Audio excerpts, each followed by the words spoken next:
Selamat siang. Assalamualaikum warahmatullahi wabarakatuh. Satu. Oke, pada siang hari ini akan diselenggarakan ujian tesis untuk Bapak Bayu Yanuardi dengan tim penguji yang diketuai oleh Bapak Dr. Alfa Hendi Muhammad, beranggotakan Bapak Dr. Muhammad Hanafi dan saya. Untuk ujian tesis Pak Bayu akan terbagi dalam 3 sesi. Pertama, Pak Bayu dipersilahkan untuk mempresentasikan paparan tindak lanjut catatan revisi dari tim penguji seminar hasil penelitian tesis. Kemudian waktunya cukup singkat, Pak, 10 menit. Kemudian dilanjutkan sesi yang kedua yaitu tanya jawab dan arahan-arahan. Kemudian sesi yang ketiga adalah pengumuman status ujian tesis Pak Bayu. Oke, selanjutnya Pak Bayu bisa mempersiapkan file presentasinya.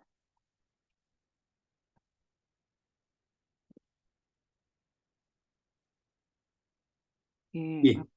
Bro. Sebelumnya Nji, kalau membutuhkan waktu untuk berdoa terlebih dahulu, dipersilakan Bapak.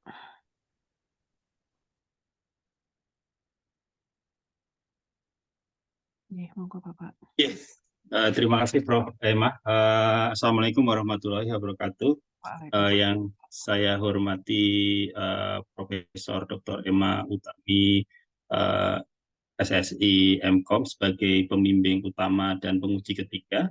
Yang saya hormati Bapak Dr. Alfa Hendi Muhammad, STMeng sebagai penguji pertama, dan Bapak Dr. Hanafi STMeng sebagai penguji kedua. Terima kasih atas waktu yang diberikan kepada saya hari ini untuk menindaklanjuti terkait dengan seminar tesis. Baik, pada tesis yang saya bawa terkait dengan kombinasi data GPS dan citra satelit Sentinel-2 dalam pembaruan peta jaringan jalan. Berdasarkan karena waktu presentasi yang sangat singkat, sebagian besar memang topik pembahasan hampir sama dengan seminar hasil penelitian tesis.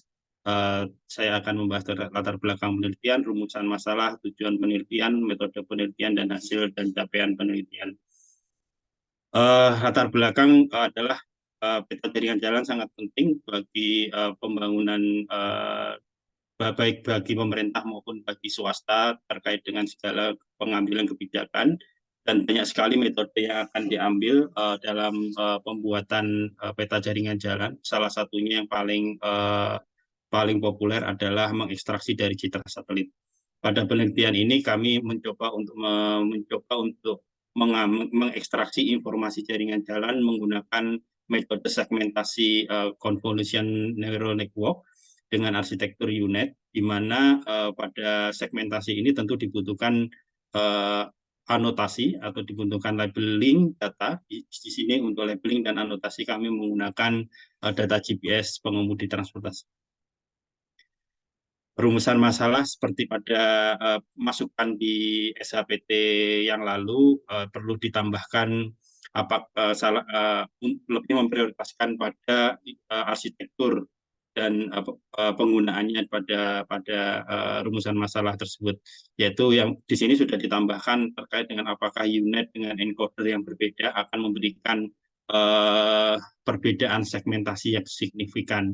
Jadi pada penelitian ini akan dibedakan proses pembuatan model dengan arsitektur UNet dengan merubah pada encodernya. Yang pertama menggunakan encoder Inception ResNet PIC 2, dan yang kedua adalah menggunakan encoder murni dari UNet. Untuk batasan masalahnya, kita menggunakan dataset citra satelit dan GPS pengemudi dari transportasi online Grab. Kemudian harapan kita bisa mendapatkan data update jalan pada peta skala 1:25.000, di mana segmentasi yang membutuhkan anotasi tersebut diperoleh menggunakan metode kernel density estimation, karena data GPS yang kita peroleh adalah data GPS dalam bentuk titik, mana kita perlu merubah menjadi raster dan kita memperoleh bentukan jaringan jalan. Tujuan penelitian ini adalah mengetahui akurasi algoritma CNN tersebut dalam ekstraksi data jaringan jalan, kemudian mengetahui mengetahui akurasi dari data training yang dihasilkan oleh GPS dalam mendapatkan peta jaringan jalan. Kemudian yang ketiga adalah mendapatkan model terbaik berdasarkan model yang dibangun dari dua jenis encoder. Untuk metode penelitian, di sini kita mulai dengan 3 jenis dataset. Peta rupa bumi nanti yang akan digunakan sebagai proses pembandingan hasil gitu. Apakah ada data dari peta rupa bumi yang masih missing atau masih hilang dibandingkan dengan hasil segmentasi. Proses citra satelit itu sendiri digunakan sebagai media yang akan kita ekstrak datanya. Kemudian yang ketiga adalah titik GPS dari transportasi online yang kita gunakan sebagai data anotasi. Ya, di sini kita bisa melihat bahwa data GPS di sini berfungsi sebagai anotasi segmentasi, di mana data GPS ini akan membedakan antara mana pixel jalan dan mana yang pixel non jalan. Jadi dalam proses pembangunan model ini hanya akan ada 2 kelas, yaitu kelas jalan dan kelas non jalan, di mana kelas jalan itu sudah diwakili oleh titik-titik GPS. Kita pada metode penelitian terkait dengan preprocessing data GPS, kita menggunakan kernel density estimation dengan bandwidth lumayan kecil untuk memperoleh hasil yang lebih halus dan lebih teliti. Kemudian berdasarkan kenapa kita menggunakan kernel density estimation, karena berdasarkan beberapa penelitian, kernel density estimation ini sangat cocok untuk mengestimasi kepadatan data GPS. Karena data GPS tersebut bisa membentuk pola jaringan jalan. Kemudian pada metode penelitian preprocessing kita lakukan masking, di mana dua dataset citra satelit kita lakukan masking menjadi 256 kali 256 pixel yang harapannya bisa cukup besar untuk bisa menangkap fenomena atau menangkap detail gambar di permukaan bumi. Yang kedua, data hasil kernel density estimation yang dalam bentuk raster, dari proses perubahan bentuk titik menjadi bentuk raster, kita juga melakukan masking yang sesuai dengan jaringan jalan citra satelit sebelumnya. Kemudian untuk training sendiri kita menggunakan 3 jenis split data. Kita split data menjadi 3, data training, data validasi, dan data testing. Di mana pada data training ini komposisinya adalah 80%. 80% dari populasi data kita gunakan sebagai data training dengan menggunakannya untuk merunning model dengan encoder yang berbeda. Yang pertama pada unit inception, yang kedua pada original encoder dari unit itu sendiri. Kemudian akan pada proses training dilakukan validasi, dan kemudian pada hasil validasi dilakukan evaluasi model menggunakan data testing, sehingga kita bisa membandingkan tingkat akurasi dari setiap model. Apakah model inception yang lebih akurat ataukah encoder murni yang lebih akurat. Kemudian dari situ kita bisa melihat apakah kita bisa bandingkan dengan peta jaringan jalan yang dari rupa bumi Indonesia, di daerah mana saja yang kemungkinan besar masih tidak tercover oleh peta rupa bumi Indonesia. Di sini kenapa kok dipilih encoder sebagai bahan penelitian? Karena encoder itu sendiri memiliki peran yang cukup signifikan dalam segmentasi, di mana encoder ini melakukan proses interpretasi, melakukan proses pengenalan terhadap objek, sehingga akurasi segmentasi sangat terpengaruh besar pada encoder. Berbeda dengan decoder, di mana decoder ini hanya sebuah proses untuk mengembalikan citra ke dalam bentuk aslinya. Ini adalah berdasarkan masukan dari SAPT dari Pak Dr. Hanafi. Berikut ini adalah arsitektur unit dengan modifikasi pada encodernya. Kalau kita melihat garis-garis merah ini adalah proses inception, yaitu dia membawa feature-feature yang dikenali dari block convolution sebelumnya ke block convolution selanjutnya. Sehingga harapannya feature-feature yang sudah dikenali, feature-feature penting tersebut tidak hilang saat proses pengkopian ke decoder. Jadi kalau kita lihat yang panah hijau ini adalah arsitektur encoder unit biasa, di mana dia langsung mengcopy dari konvolusional sebelumnya ke konvolusional selanjutnya.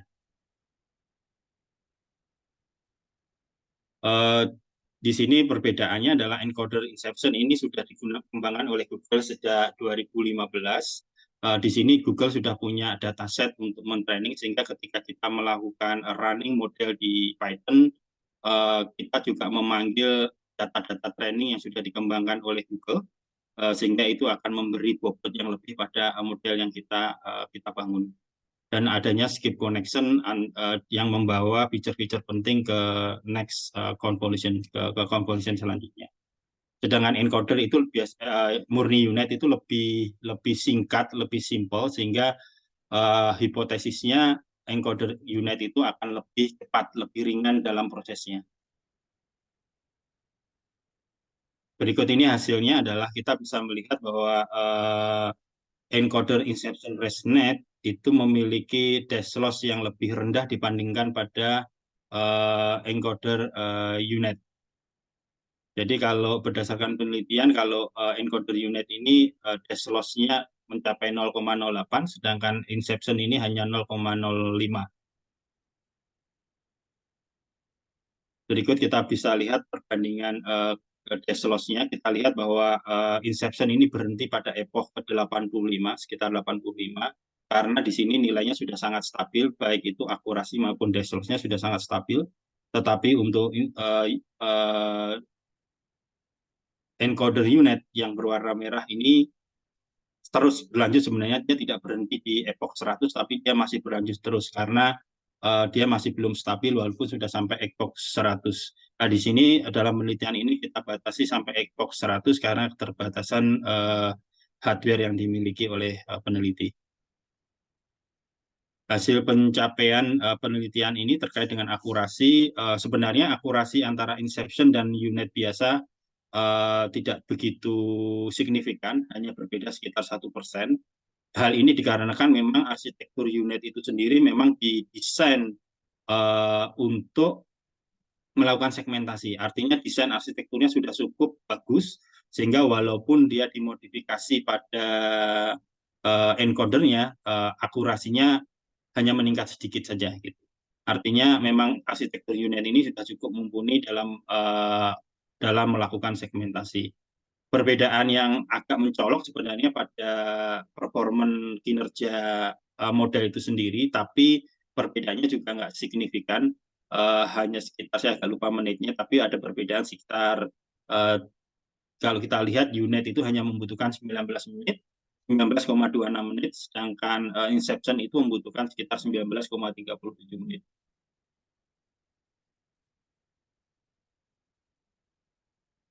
Berdasarkan pada masukan SHPT juga, berikut ini perbandingan dengan penelitian yang lain.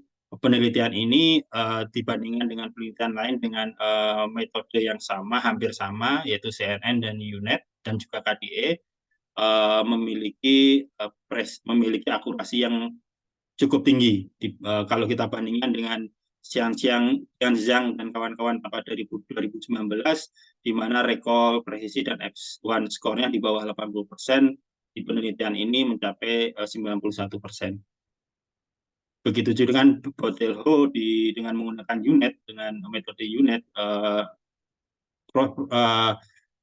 akurasinya juga cukup terpaut, cukup tinggi. Hal ini karena Botelho ini menggunakan anotasi manual, dia menggambar manual di peta, kemudian dia melakukan pembangunan model menggunakan anotasi manual. Artinya bisa jadi banyak kesalahan ketika dia menggambar di peta. Berbeda dengan penelitian ini yang menggunakan data GPS yang dia langsung merepresentasikan situasi di lapangan sehingga peneliti tidak perlu menggambar lagi.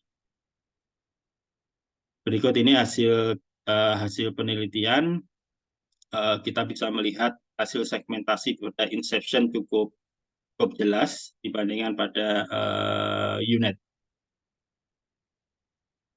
Kesimpulan, kita bisa melihat berdasarkan pada penjelasan tadi bahwa akurasi dari inception lebih tinggi walaupun gaps-nya nggak begitu besar.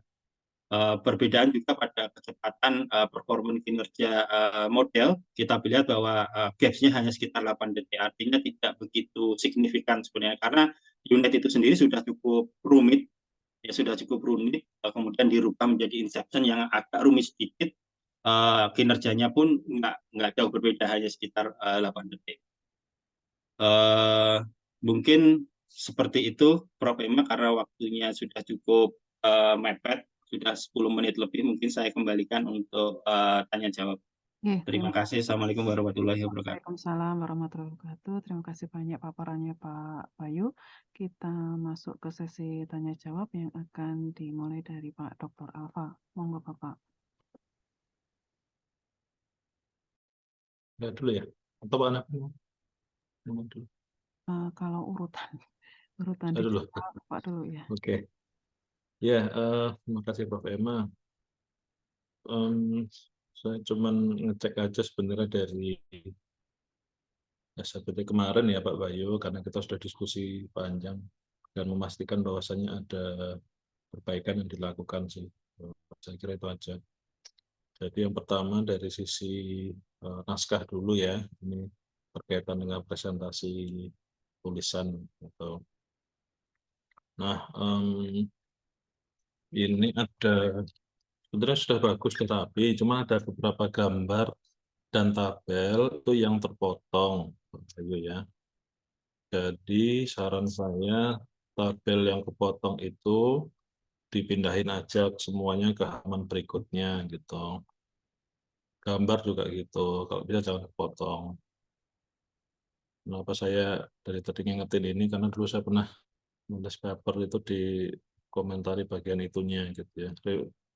Jadi nanti diinikan aja. Yang penting kan di dalam paragrafnya kan sudah ada tulisan menjelaskan gambar berapa gitu. Itu sudah cukup. Kemudian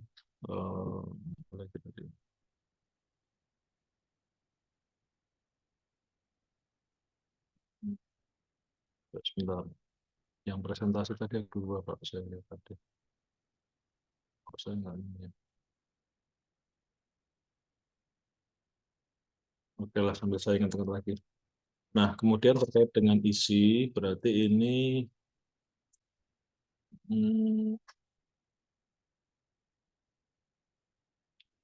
berarti penerapan jadinya ya, atau pengembangan algoritma. Kategorinya seperti apa ini? Sebenarnya kategori dari penelitian ini adalah sebenarnya kita mencari model yang terbaik ini, Dokter. Jadi lebih kalau penerapan belum sampai ke penerapan, tapi kita ingin menguji algoritmanya. Harapannya nanti di penelitian selanjutnya kita bisa terapkan modelnya. Ya, ini sudah kelihatan. Nah, untuk hasil ini Pak, apa namanya tadi? Sebentar, saya bukakan.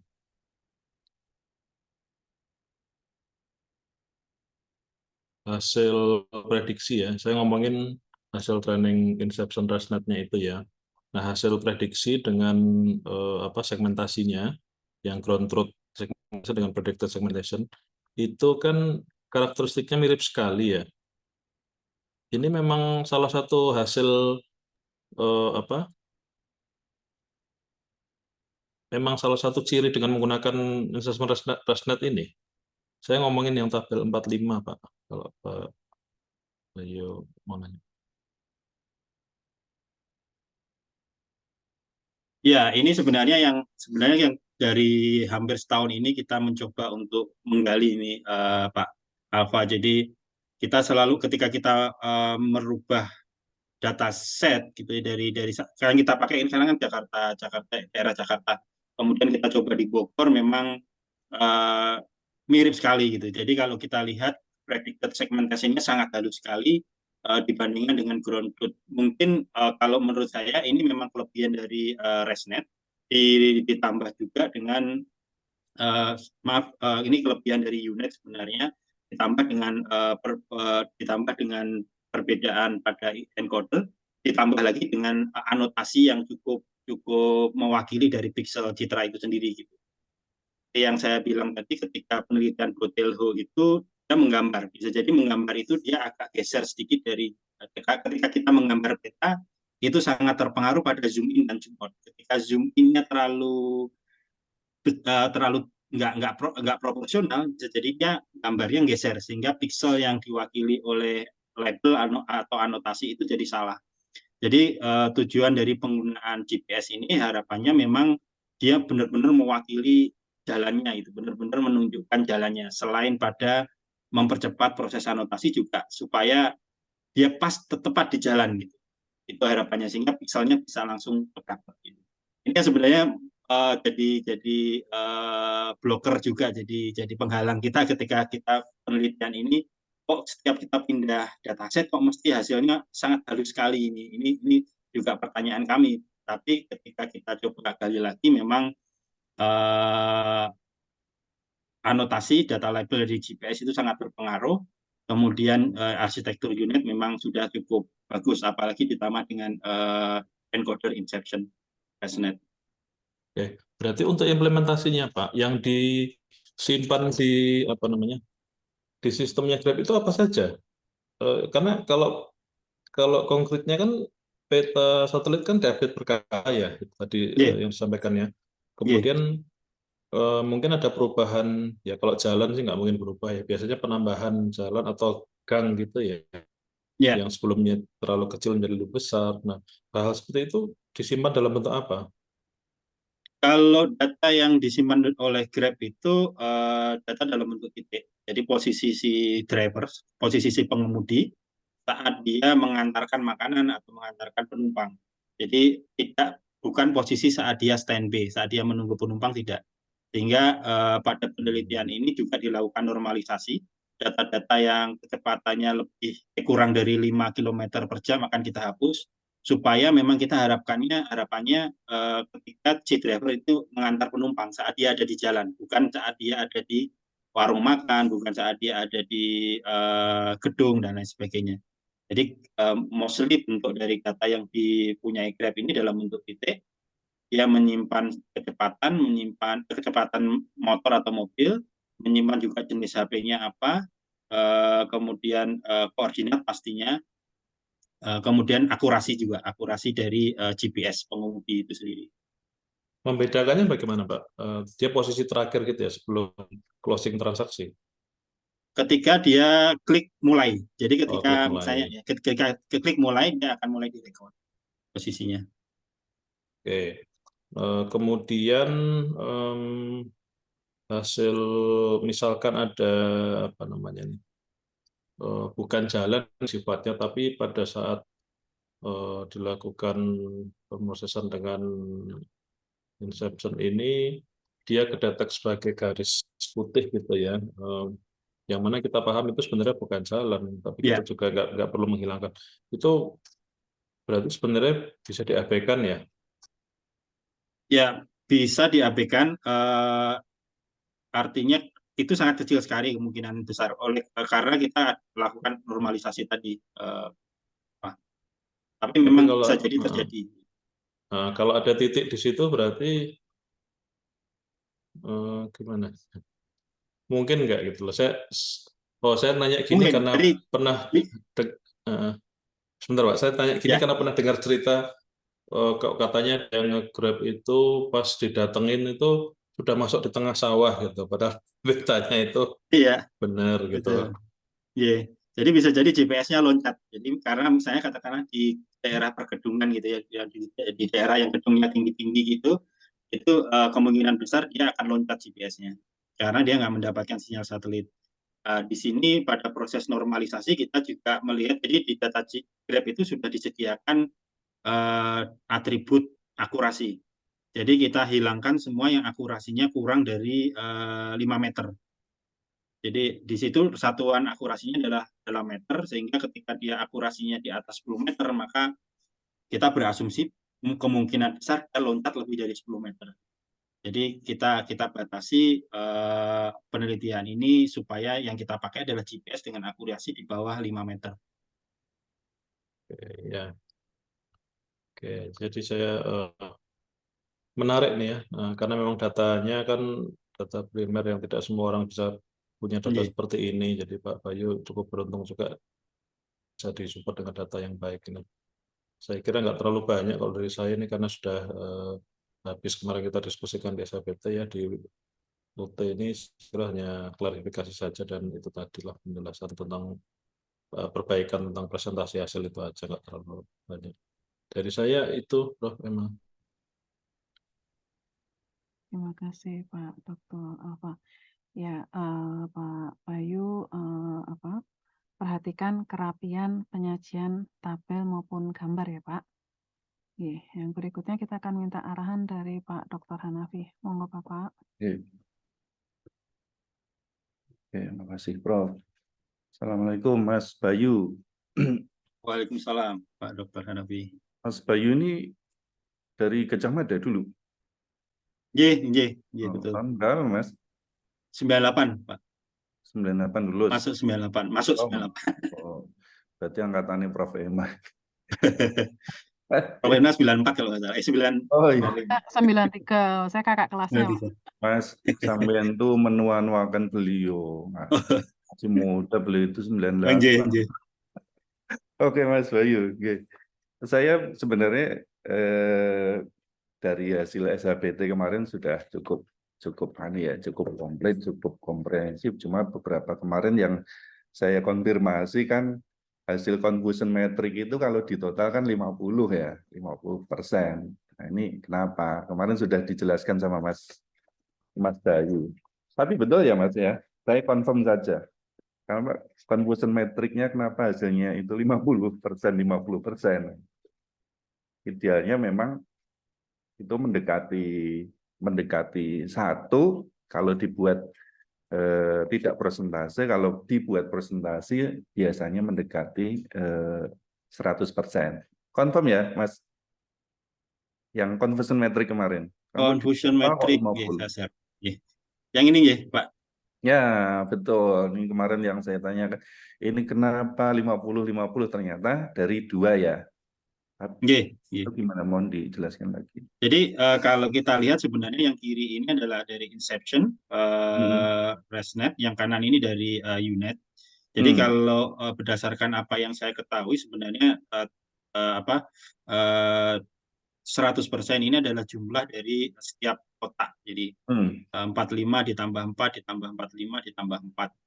Kalau secara total memang sudah 100% Pak Dokter, kalau sepengetahuan saya. Jadi di kanan kiri ini sebenarnya sudah 100%. Ya, ini agak selenco nih Mas. Biasanya ada true label, ada prediction label, atau gimana? Oh iya, real value-nya mana ini? Ya, real value-nya ada di kiri, prediction ada di bawah.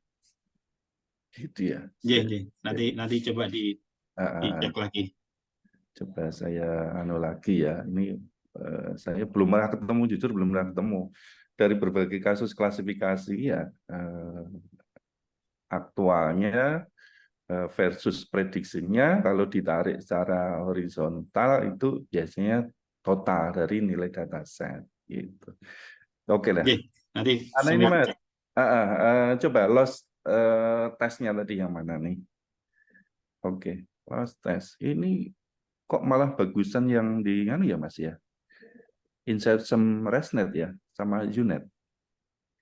Ya, kalau Inception ResNet ini lebih bagus nilainya Pak Dokter. Jadi dia nilainya 0,05 sekian. 0,05 ya. Ya kalau di encoder ini sekitar 0,8. Cuma ini nilainya nggak Ya ini nggak sama kelihatannya ini. Ini ya. Skalanya nggak sama. Kalau hasil Mas, hasil tabelnya seperti apa? Ini nggak bisa terlihat secara detail di sini. Ya bentar, saya tesnya, oke. Ambil dari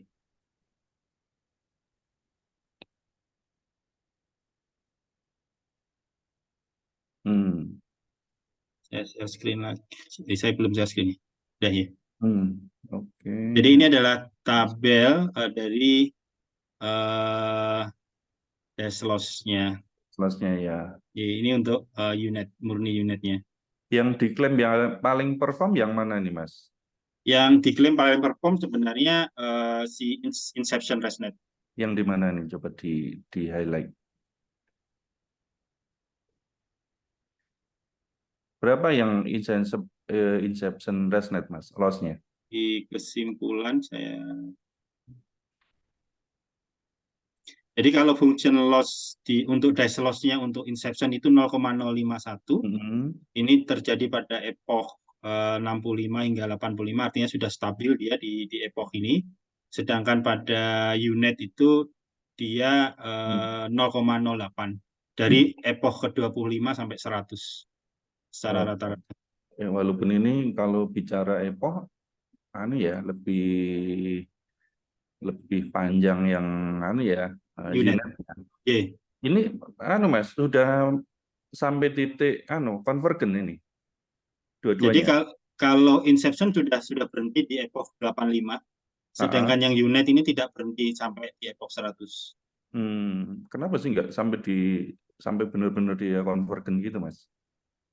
Kalau unit kemarin memang permasalahannya di collab saya. Collab saya nggak mampu untuk terus itu. Nanti Mas pakai servernya MTI, mau beli server baru. Ya problem ya.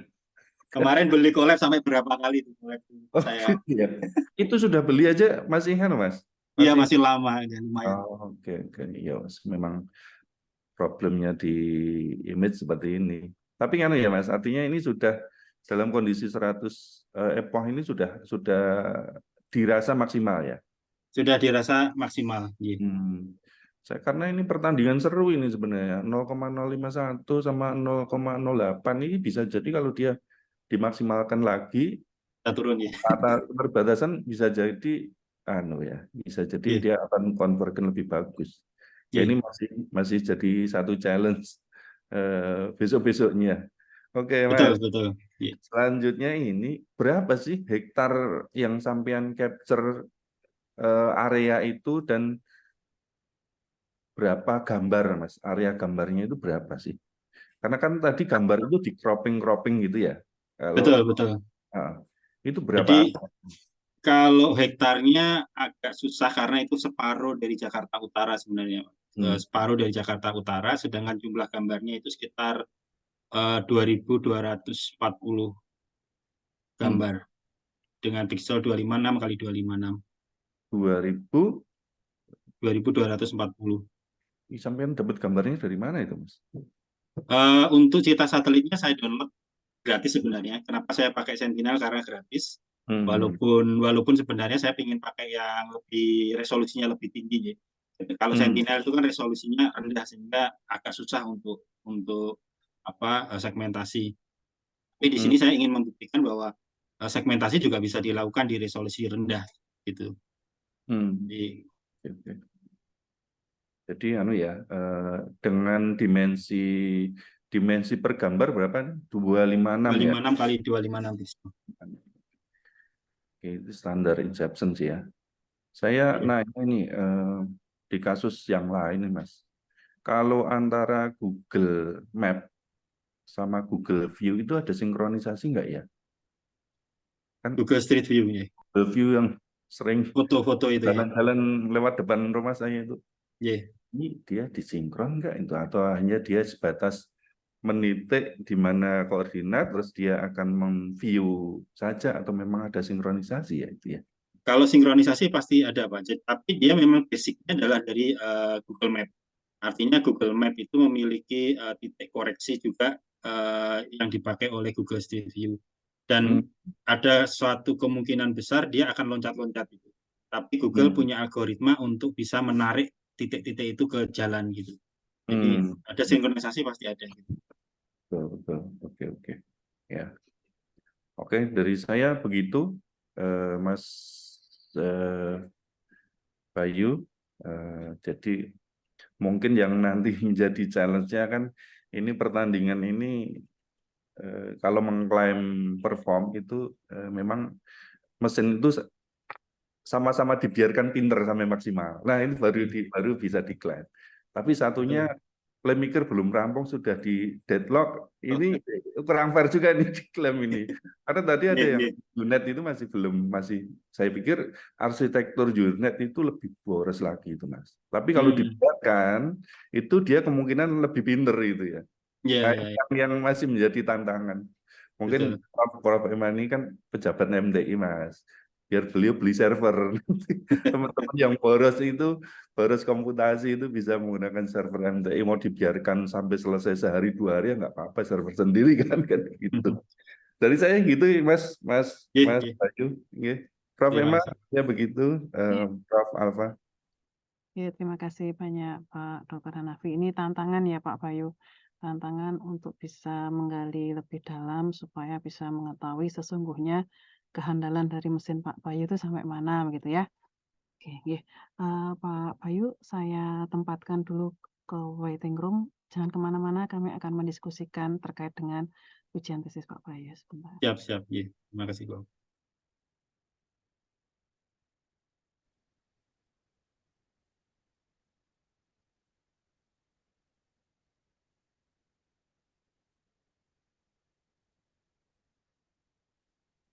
Oke, Pak Bayu sudah join kembali.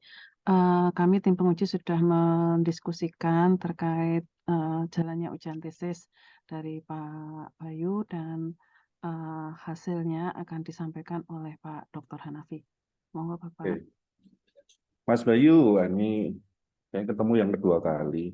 Jadi dari awal saya sudah melihat bahwa tesis ini sudah cukup komplit, modalnya juga sudah punya satu kebaruan, hasilnya juga memuaskan, artinya ini dari berbagai perspektif pengujian sudah bisa diklaim bahwa ini memang punya satu novelty gitu ya.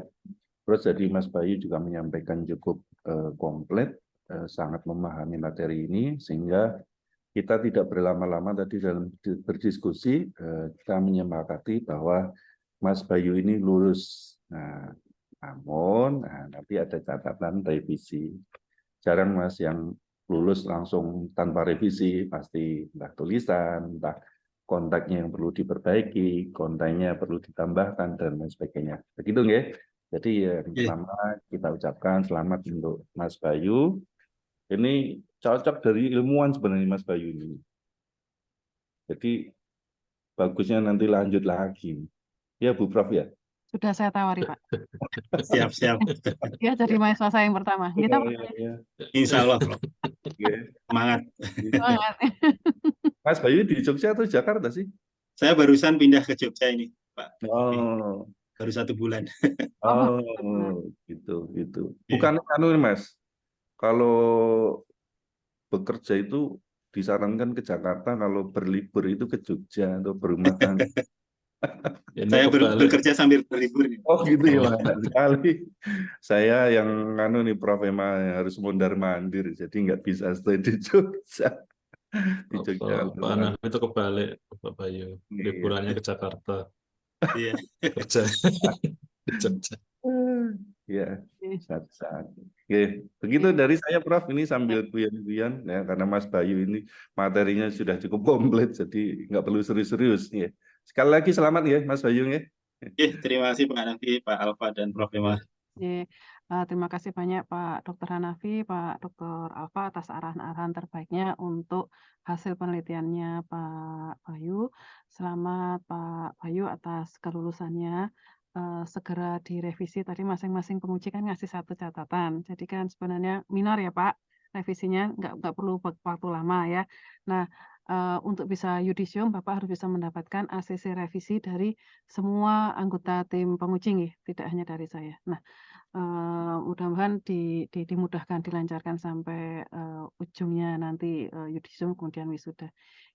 Untuk ujian tesis Pak Bayu saya cukupkan sekian. Assalamualaikum warahmatullahi wabarakatuh. Waalaikumsalam. Terima kasih Prof. Emma, Pak Hanafi, dan Pak Alfa. Terima kasih.